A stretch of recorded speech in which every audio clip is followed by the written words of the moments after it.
Hello students, good morning. Now welcome in our English class. Student, in this video we shall discuss how to find the correct option for changing direct form of narration into indirect form. So let's start. Our first sentence, Ram says Mohan is ill. अब sentences के answer reasoning वे से कैसे ढूंढते हैं हम वो बता देते हैं।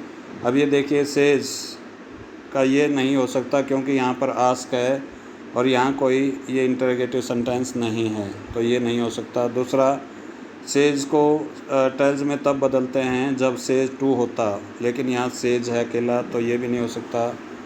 इसके बाद Ram says that Mohan is ill. अब ये सेंटेंस जो है ये प्रॉपर है क्योंकि सभी कंडीशन पूरी करता है। सेज को सेज में रखा है, कंजक्शन दैट यूज किया है, Mohan third person no change, और same tense will be there क्योंकि बाहर प्रेजेंट टेंस है। So answer C will be the right answer. Next, he said I am unwell. अब सेड को टोल्ड में नहीं बदल सकते क्योंकि सेड टू नहीं है, तो ये नहीं हो सकता फर्स्ट। सेकंड है he said that he was unwell. अब ये सही है। He said that, conjunction that use किया है, आई को सब्जेक्ट के अनुसार ही के अनुसार ही चेंज कर दिया, एज एम आर को वाज वर में, तो option B is right here. Next, I sell say again, you stole Harry's book, I said again. अब ये देखिए सेल को सेड में नहीं हो सकता ये, तो ये भी रॉन्ग है। दूसरा, आई विल से, ये भी नहीं हो सकता। I sell say again that you stole Harry's book. अब ये देखिए I sell say again that you stole Harry's book, ये आंसर सही है। टेंस सेम रखा I sell say, that conjunction use किया, यू को यू रखा क्योंकि यहाँ ऑब्जेक्ट नहीं है, you stole Harry's book, so C option is right here. Next, statement 4, the captain said sorry, alas our foes are to strong. The captain told. अब यहाँ ये सेड को टोल्ड में नहीं बदल सकते क्योंकि ये सिंपल सेंटेंस नहीं है, एक्सक्लेमेटरी सेंटेंस है, ये भी नहीं हो सकता।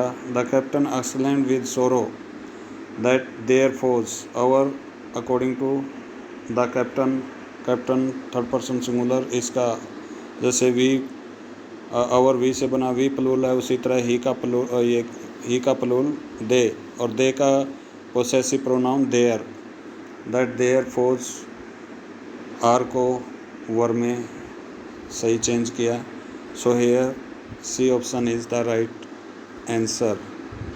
नेक्स्ट है, he said I shall go as soon as possible. He said that he would go as soon as possible. Next है, he said that he would go as soon as it was possible. अब ये इसके लिए सही option है number 2। Next है number 6 statement, he said by God I am speaking the truth. तो इसके लिए he swore by God and said that. अब ये देखिए इसको प्रेजेंट को प्रेजेंट में रख दिया, प्रेजेंट कंटिन्यूस को प्रेजेंट कंटिन्यूस में, इसलिए ये नहीं हो सकता।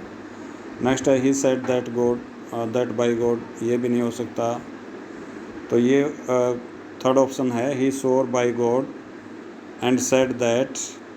आई को फर्स्ट पर्सन को सब्जेक्ट के अनुसार चेंज किया, ही इज एम आर को वाज वर में, he was speaking the truth, तो ये C option is the right option here. Next है, the teacher said Mrs Indira Gandhi died in 1984। तो इसका क्या जाएगा, द टीचर सेड को किसी में बदल देंगे, told. The teacher told Mrs Indira Gandhi died in 1984।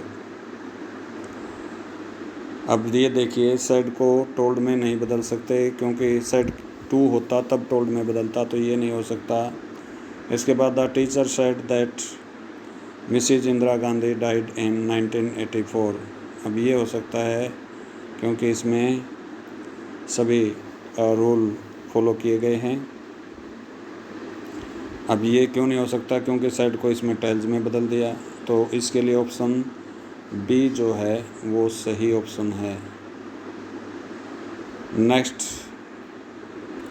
He said she has been reading for 2 hours। तो इसका क्या हो जाएगा, ही सेड टू को यहाँ टोल्ड में बदला, ये गलत है। सेड टू को बदलते टोल्ड में, अकेला सेड है, सेड को टोल्ड में नहीं बदल सकते, ये भी नहीं हो सकता, टोल्ड किया हुआ है। अब ये थर्ड बचा और ये देखते हैं सारी कंडीशन पूरी करता है कि नहीं। He said conjunction that use किया, सही किया। सी को सी रखा, third person no change. Has been have been को हैड बीन में चेंज किया, सही किया। फॉर 2 hours, तो ये सभी जो इसमें चेंजेस थी वो सब चेंजेस की गई हैं। तो 8th जो स्टेटमेंट है उसका ये थर्ड जो ऑप्शन है that is right option. So in this way you will change that form of narration into indirect form. I hope you will try to understand whatever the teacher want to teach you. Okay, thank you.